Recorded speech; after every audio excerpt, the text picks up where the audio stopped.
Quantum computing is no longer waiting on physics. It's waiting on software to stop lying. Quantum computing has raised billions, produced headlines, and delivered almost no durable utility. Hardware improves, claims escalate, results remain narrow. My guest today operates in the one layer where quantum computing either becomes infrastructure or quietly fails. Mykola Myksymenko is building the software stack that decides whether today's quantum machines ever matter.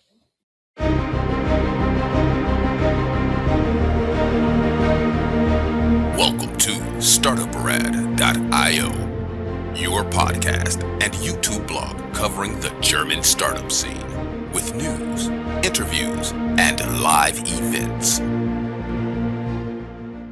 My guest is Mykola Myksymenko, co-founder and CTO of Haiqu.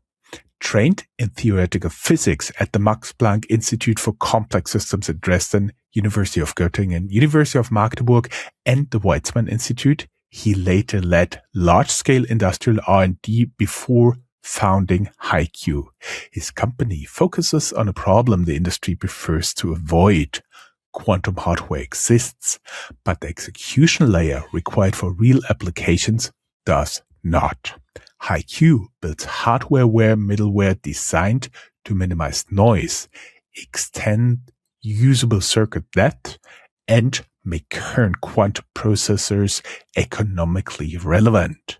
The company has already worked with IBM, Airbus, BMW, HSBC, and Capgemini, released open source tooling adopted by the ecosystem, and recently raised an $11 million seed round while pushing its first product to market. Welcome, Mykola. Hi, Joe. It's my pleasure to be on this podcast. And it's my pleasure to have made it through the intro without butchering your family name. Your early work in theoretical physics trained you to think in terms of fundamental limits rather than incremental improvements. How did that mindset shape the way you look at computing problems today? I think important moment that we are living right now is that there are many exponential technologies which kind of intercept and accelerate the pace of technological development that we are facing today. So on one hand, there is AI that everyone is talking about, but on the other hand, there is kind of underlying current, which is quantum computing. And as a scientist, you tend to understand like what are the kind of fundamental processes which might drive some processes around us. And that's what helped also to understand like how these different currents actually can like accelerate each other. And while quantum computing was seemingly too far away, just like around a decade ago, today we see it already like giving some value in various scientific applications. And we see how much it accelerated over just like last 2 years.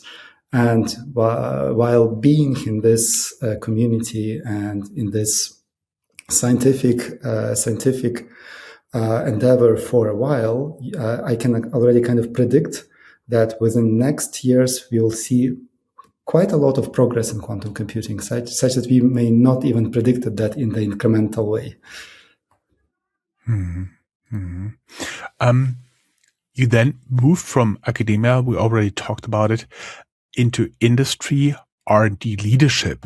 Where did you first see the gap between impressive research result and systems that actually work in production? Little disclaimer, the systems never work in production as they normally should. That's true, but like one thing that kind of made me shift from academia to industry was particularly that I wanted to work on something which is immediately relevant or immediately can be applied to some hard problems in real life. And in academia, my background was in quantum condensed matter physics. I worked a lot on like predicting and trying to manipulate quantum states of matter in order to discover new materials or new properties of materials. And while it's very fascinating and very interesting field of research, it also has quite long horizon in terms of applicability. So some application of what I was doing may happen, for example, in real materials or be discovered in real materials in tens or 20s years from now. And then I shifted to industry, where the things were on completely different pace. And here, what made me to make this shift was particularly the progress of AI. So while working on the complex, so-called the field of complex physics of complex systems, I was also interested in the physics of neural networks. And apparently a lot of physics theory and methods can be applied into theory of learning. That's what made me being able to naturally transit into that field, and made quite actually a good career in industry, where we built actual production grade system based on the state-of-the-art research, which might just appeared in the literature, and we picked it up and built some systems around that. And yeah, so that was actually very exciting. And I'm still kind of using that, on one hand, fundamental understanding of the processes and interest in fundamental science. But at the same time, in industry, I got a lot of these interesting methodologies and approaches, which allow now build very quick and rapid iterations of research in the startup environment, such that we can actually quickly arrive into some relevant results, which can be applied already today to some specific problems. I see. You said you built quite a career in the industry. So when did you decide to find Haiqu? You effectively bet that software and not the hardware would decide the fate of quantum computing. What convinced you that this was the layer where real leverage actually sits? Yeah, that's exciting story. So as I shifted to industry, I was always fascinated about quantum computing. Quantum computing is something that I did my master degree in. So I started with quantum computing, then shifted into condensed matter physics. Still worked a lot on non-equilibrium physics and methods of simulating quantum matter and quantum states, and then worked on AI for a bit. And what I seen in AI was very similar to what I see today in what happens in quantum computing. So we have systems which already are capable of doing interesting results in the very narrow domain.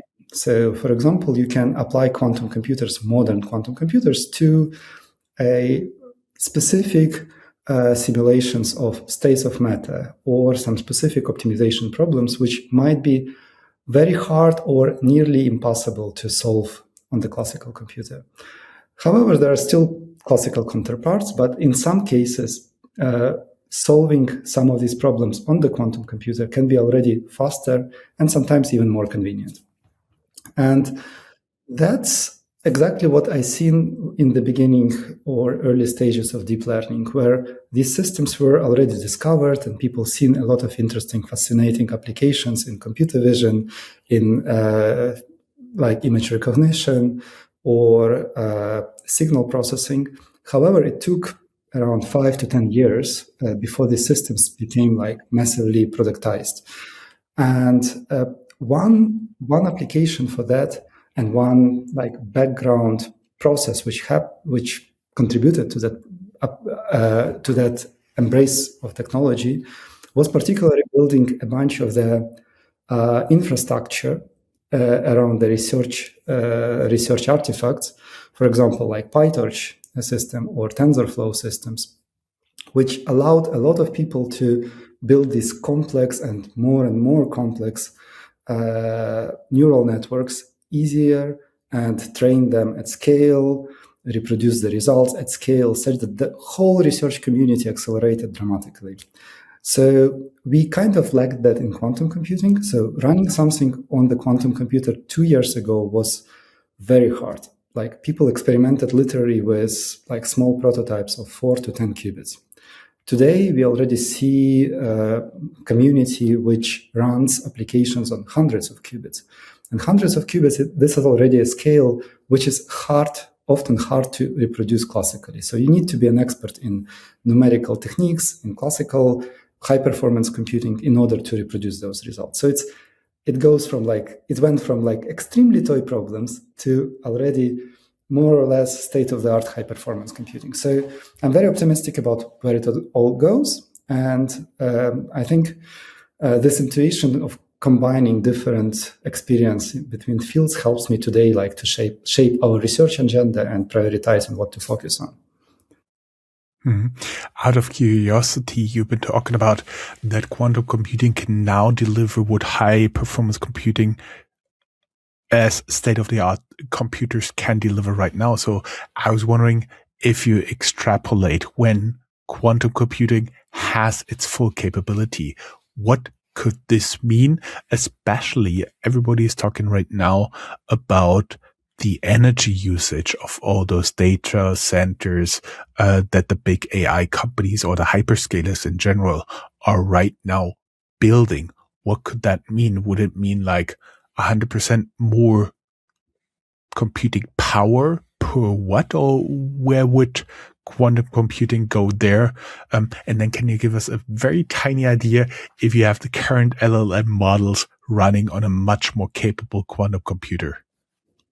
That's probably something which is important to dig in. So many people see quantum computers as just like another GPU or another large computer which runs bigger and faster models. This is a little bit different story. So quantum computers are different kinds of computations, and it's suitable perfectly to some specific kinds of problems, and it can be completely useless to different problems. And running classical computations on the quantum computer, it's not the way forward. So it's not enough just to take your favorite classical computing algorithm and run it on the quantum computer.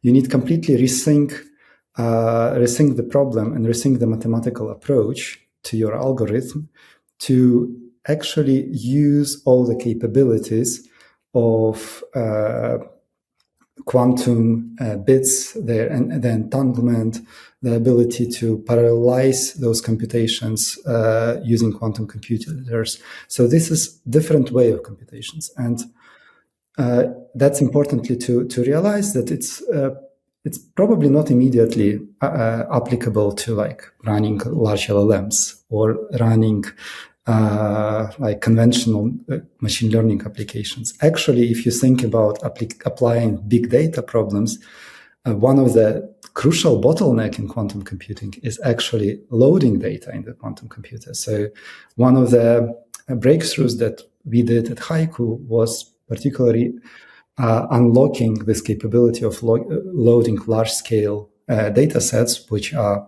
of the industrial scale number of features into quantum computers. Before that, it was just impossible. And there are small improvements here and there, which probably enlarge the number of problems that we can solve with quantum computers.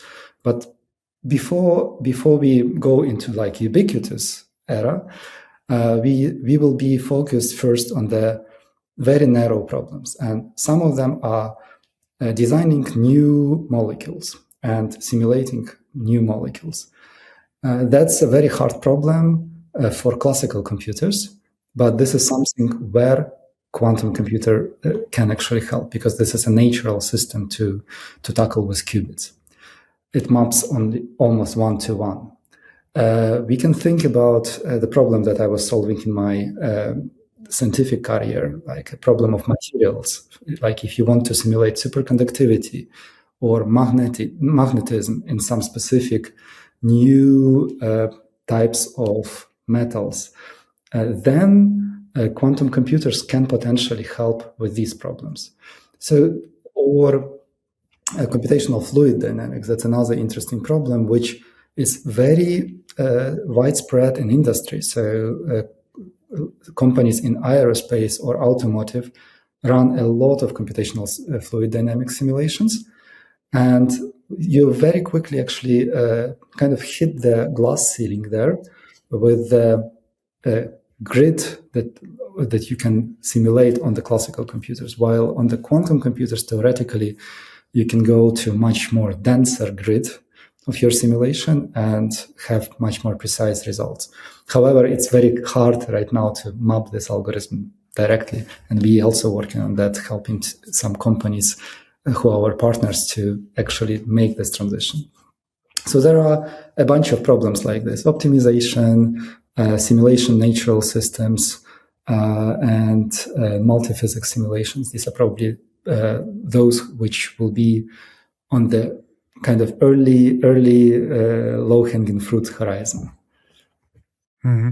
Mm-hmm. And middle to long term, what would it mean to everybody who's now thinking about investing in data centers, who are already there, announced in vast numbers?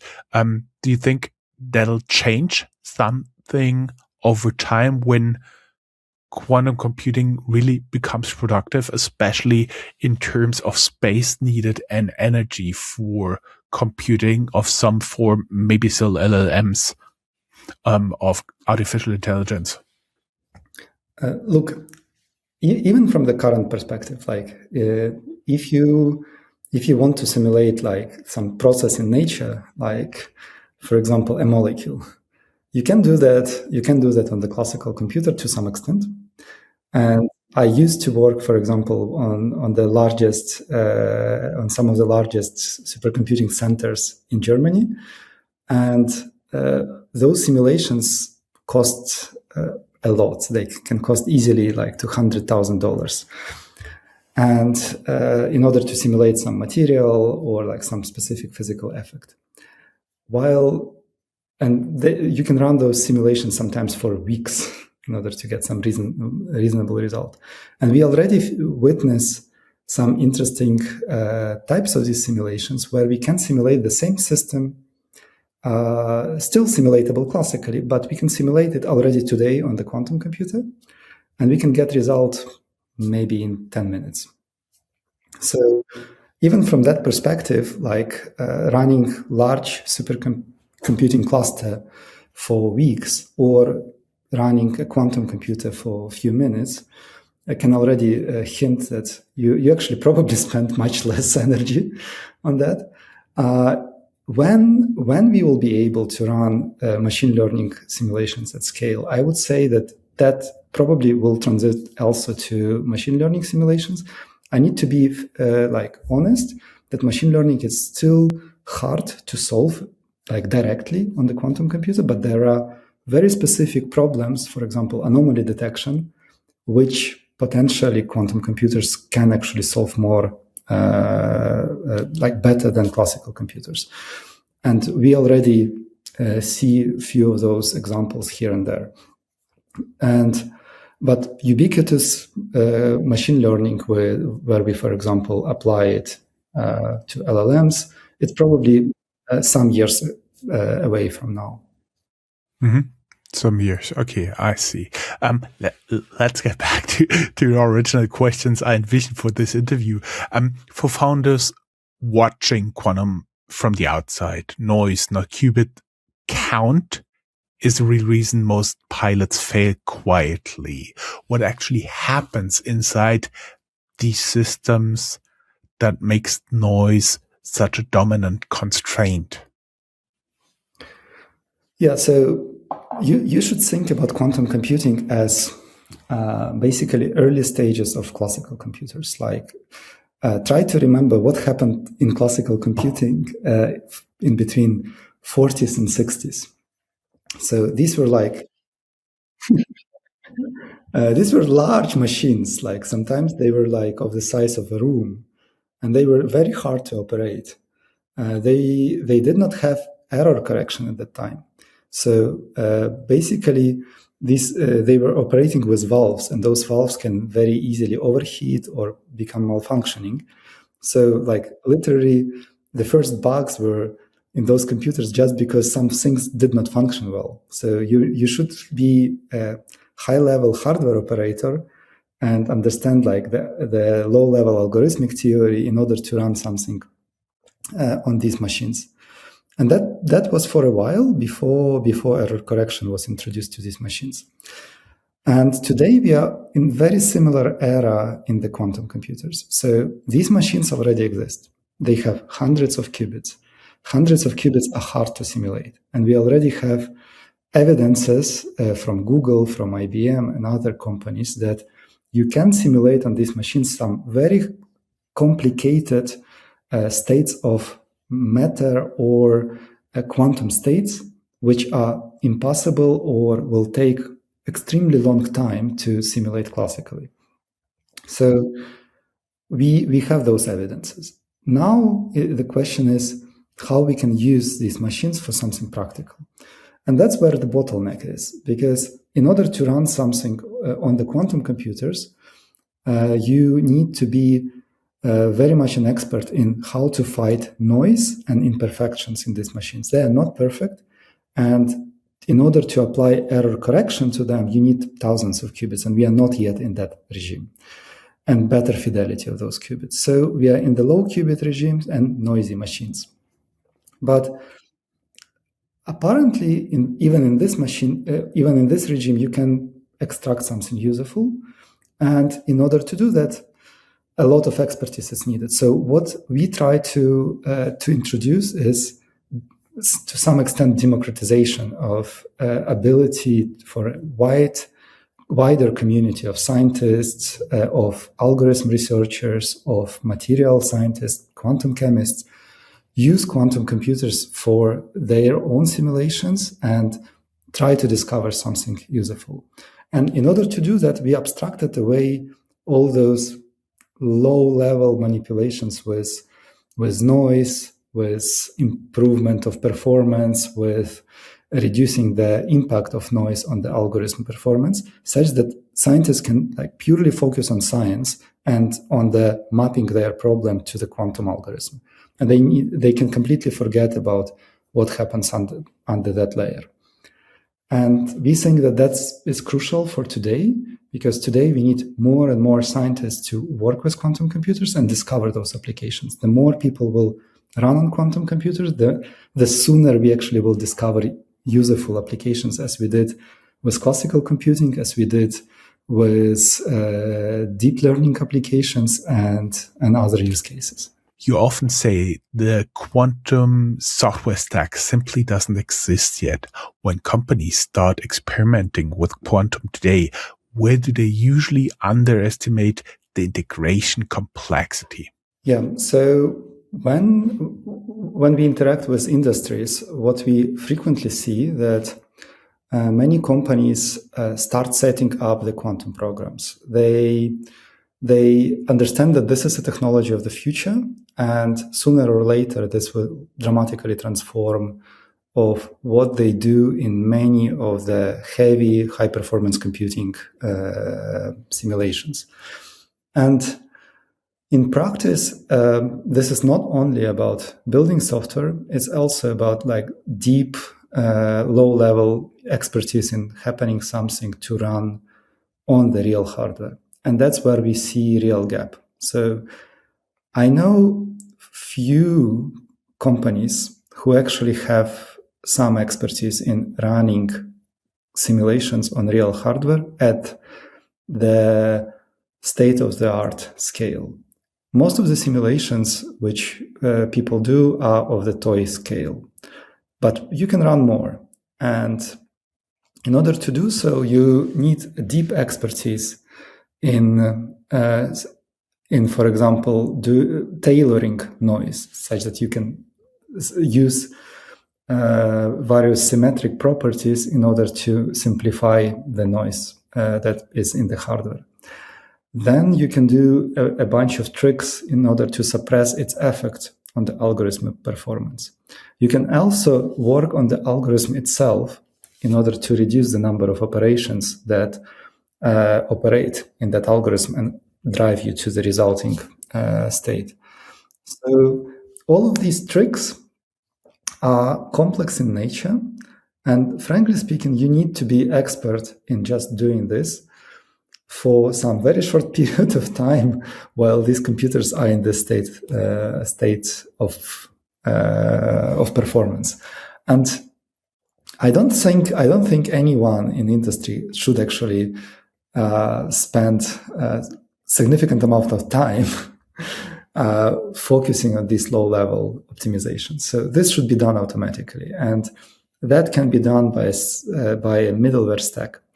And in quantum computing, it's almost non-existent. So if you think about, again, like parallel to classical computers, we have seen software driving the adoption revolution several times already. For example, when we had the first personal computers, this kind of middleware revolution was happening because of adoption of basic language. So that was introduced by today's Microsoft, such that more and more quantum enthusiasts were able to actually program computers in a much easier way than they did before. Then the same kind of revolution happens recently with introducing of GPUs and CUDA language, or like framework to program those GPUs. So in this case, again, like a middleware stack, in this case CUDA, helped a lot of scientists and experts in AI, for example, to use GPUs for their computational needs.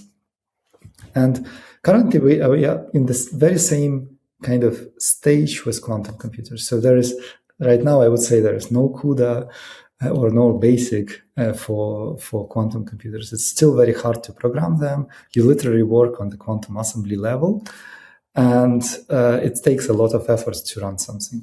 And we want to abstract that away, giving people instruments and tools such that they can think about the problem, can think about like what would be the actual use of quantum computers in their particular problems, or how to decompose or change the algorithm itself, rather than thinking how to optimize it to run on the hardware. So that we can take up and abstract away from the user.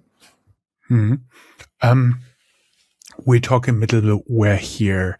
That sits exactly in the layer where responsibility shifts from the hardware isn't ready to the execution model is wrong. What does that layer actually do inside the quantum workflow? Maybe you can dumb it down for non-physics majors. Right. So imagine that we have hardware, and apparently a lot of hardware providers, they don't focus that much on the software layer, just because the hardware is so hard to build. There are so many problems that you need to be laser focused in order to like make your qubits better, more stable, scale them to a larger quantity, and so on. So there are a lot of challenges there in hardware stack. And then there are people who work on application side. So we still need to discover a lot of quantum algorithms in a lot of different algorithmic areas, and then understand which actual real life problems map to those quantum algorithms. So there are just a handful of those today. So I would say there are two communities. One is low level on the hardware, another community works more on algorithmic side. And they do not overlap that much. So that's where we sit. So it's not only we, but there are other companies working in this space. But the focus is to provide the middle layer between low-level hardware, which operates with pulses and like low-level assembly languages, quantum assembly languages, and higher-level abstractions for algorithm definition. And that's apparently not that easy. And in the future, we need to understand that the whole stack is changing as well at the same time, because as computers get better, we introduce new paradigm. For example, in a few years from now, we will have fault-tolerant quantum computers. So they will operate with error correction loops in the middle in order to first encode more qubits in a single logical qubit, and then correct errors if those appear. So that's already another kind of algorithmic subroutine which need to be somehow integrated in this low-level stack. And so in order to do so with many of these components, we need some kind of orchestration layer which will orchestrate when and which tools we should use. There should be ability to run, on one hand, real-time error mitigation and error suppression, on the other hand, error correction cycles, and finally, some finalized post-processing of still logical errors, which might still happen in those computers. So there are many complexity points here, and this becomes more and more complex, actually, Phil. But the stack itself kind of grows in the real time right now, and today it's not that complex, but I imagine that in 10 years from now, that will be very similar to what we see in classical computers today, which is very complex, actually, middleware stack, which we even don't know. Like typical programmers don't even know what's happening to their algorithm after they compile. I had to smile because there was a setback for the IBM stock price a few days ago, that because Claude, the AI model, could start working COBOL code. And so I was wondering at one point in 10 years if there's somebody who's trying to get COBOL running on quantum computing. So but my understanding is basically every system, every software out there that is running on the current silicon-based wafer technology will need to be redone for the quantum computing age. Not really. So we don't need to push every software to the quantum computers. So not all of the problems need quantum computers to be solved. So these problems that are mostly require quantum computers are those which are complex in nature, which require enormous amount of memory in order to run some transformations in data structures, or enormous amount of compute. So, and these are specific classes of problem, and other problems, like, for example, you don't need quantum computers on your phone or like a quantum browser or whatever. So this is completely different space. And in principle, in the future, we will see basically these two technologies cooperate together. And we already have those hybrid quantum classical algorithms where you have some subroutines running on the classical computer, while those more complex algorithms can be decomposed and run separately on the quantum computer, where you get the result and then integrate it back into your classical workflow. So these technologies will cooperate. So I would say that's the future that we will see. For example, like on the phone, every day you call your Uber. Imagine when you do that, you solve the complex optimization problem such that your driver needs to navigate the shortest path to your location. In the future, if quantum computers will be ubiquitous, that tiny optimization problem will probably be delegated to a quantum computers to solve maybe a fraction of a second faster. Mm-hmm. Okay. But we took a little detour. My frequent listeners already know that. But we're still talking middleware here, and by operating in this layer, Haiqu forces customers to confront whether they are buying learning, signaling, or real performance. What kinds of motivations do you actually see when companies start exploring quantum computing? Right. The challenge in any of the exponential technology is that initially it seems like nothing happens. The progress is so slow that it seems like that the real value will be years ahead, and you don't need to invest to it today. So you can just like sit and observe what happens. On the other hand, the nature of exponential technologies says that at some point you have a very rapid growth of technological adoption and capabilities of this technology. And I would say that's what everyone sees in AI today, but that's what we will see to start happening in quantum very soon. And the reason for that is that it's not, first of all, we have a pace of technology which is accelerating. And we, as being in this part of the industry, I literally see that. 3 years ago, it was almost impossible to run anything. So there were just handful of people who were running something on the hardware. Today, there are many people in the world who run on the IBM's largest machines for free via cloud. And today, you can immediately access largest scale quantum computers in the cloud. And that's still not enough to immediately give you the business value, but that's something, if you see this perspective, that's already something quite impressive. Another thing that we see from our perspective, just a few years ago, running something on these largest machines could cost you easily tens to $100,000 if you want to get truly interesting new results. With the help of technologies like ours, we can reduce this cost to tens of dollars or up to hundreds of dollars, such that we dramatically democratize the level of accessibility of these technologies, such that now any student can afford running so-called utility scale experiments on the quantum computers available to him or her today. And that again accelerates everything, because now there will be more experiments. Now there will be more discoveries. Now there will be more algorithms. And the whole cycle accelerates, and we will see the adoption getting faster and faster and faster. At the same time, there is a hardware progress, which we see in parallel, which is again moving pretty fast.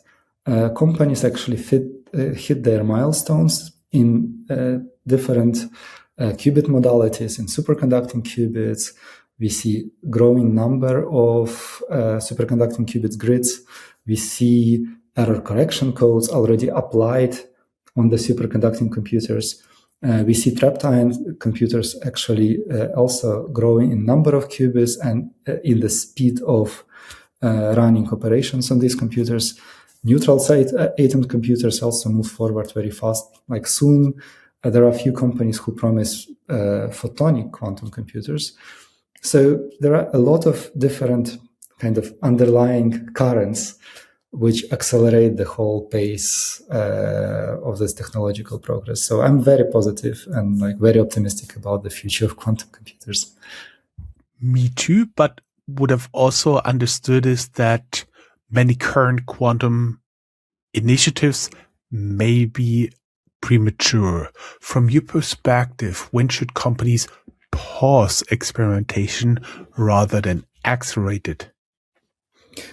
Right. So I would say, I probably had to say it in the previous question, but one of the important aspects, why it's important to do something today. Suppose tomorrow there are quantum computers which operate at scale. We can run any algorithm we wish. The challenge would be to discover those algorithms. There are just a handful. And not every problem is so easily mappable to quantum algorithm. So it will take another few years to just discover algorithms for their particular business problems. Then it takes, typically in enterprises, it takes a few years in order to adopt those algorithms into enterprise software ecosystem, integrate them, test them, make sure that they produce the right values in some specific TOEIC conditions. So stress test them in different scenarios. So all that takes typically time. For example, in finance, if you want to implement a new algorithm which would help, for example, in some decision making, The roadmap to implement this algorithm can take sometimes few years. That's why it's important to start developing these algorithms today. Imagine that your competitor already did it today. And then in the year from now, quantum computers suddenly start to showcase value. So you still will need to take a few years in order to build, test, integrate the workflow in your organization. So you will be already losing. And since it's exponential technology, you will be losing a lot. So it's very similar to what we see today in AI. The same story can repeat itself in quantum computing. So stay in the game. It may cost you, but if you're not part of the race, it may cost you more. Okay. This is the point where founders decide whether quantum computing is a distraction or an execution problem they will eventually have to face. For Bayer evaluating Haiqu, the real value is not speed ups in isolation, but making quantum experiments behave less like bespoke research projects. What changes when your software sits in the execution pipeline? Yeah. So when we integrate our software, the very first effort that you see, suddenly you can run much more experiments for the same cost. So typical enterprise programs are not that expensive on the scale. So these are typically few people and few $100,000 up to $1 million could be in compute costs. So, but that limits you in the number of experiments that you can run and various use cases that you can check and empirically experiment with. So with our software, we can but reduce the cost of those experiments by partially also speeding them up in the factor of 10, so or even hundreds. And that basically leads you to a situation when for the same budget you can run much more, and that can much faster bring you to better intuition, better understanding of the technology, and better algorithmic pipeline for your specific business use cases. So it's not immediately that you will solve all the problems, but you will get much more intuition and operational knowledge of how to run something on the quantum computers. And hopefully, with few customers with whom we're working today, we also will bring them to the edge of quantum usability and usefulness when they can start operating these systems along with classical high-performance computing systems. Mm-hmm. You've framed the buying decision around reducing the total time of learning rather than just the costs per run. How should companies think about the economics of experimenting with quantum computing today? It's quite expensive. Like, for example, we don't think about like the total cost, but what are the economics? Future payouts, future risks, current risk, future payouts. Right. So it seemingly running something on quantum computers seems like a lot, right? So like 1 hour of execution on a quantum computer can cost up to $50,000 or even more, depending on the technology and the company who is providing that machine to you. But in practice, the time spent on the machine and time spent, for example, in high-performance computing clusters, these are different times. And for example, some problems you can still solve on the quantum computer, like let's say in 1 hour or 2 hours. So it seemingly costs a lot. But these problems might be completely impossible to solve on the classical computer.